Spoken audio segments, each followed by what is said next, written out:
Kia ora, I'm Anastasia from Mountains to Sea Conservation Trust. We're here at Opoia Stream on Awhitu Peninsula, and we're going to spend some time doing some Īnanga spawning surveying today.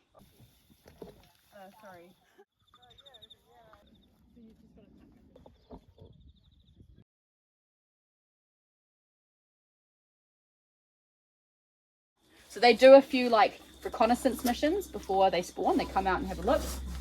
Yeah. So switch it on, that's all good.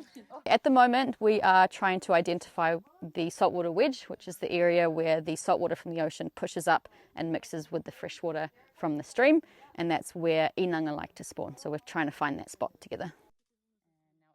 We use a salinity meter and we use a probe. We dip it down into the water, measure the deepest part, the middle part and the highest part, and it tells us how salty the water is in parts per thousand, and then we're looking for the area where it comes from salty and gets less and less salty, becomes fully fresh, and that point is the top of the wedge.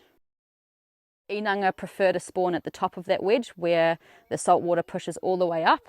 That is the hot spot for where Īnanga will spawn. That's where we can find them, and then we can focus restoration efforts onto that spot, like planting.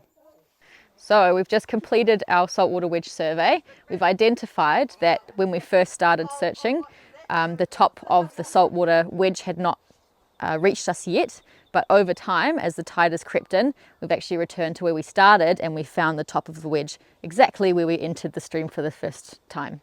And so this is the area behind us we can see where the Īnanga will favour laying the eggs, and it means we can focus our restoration efforts here.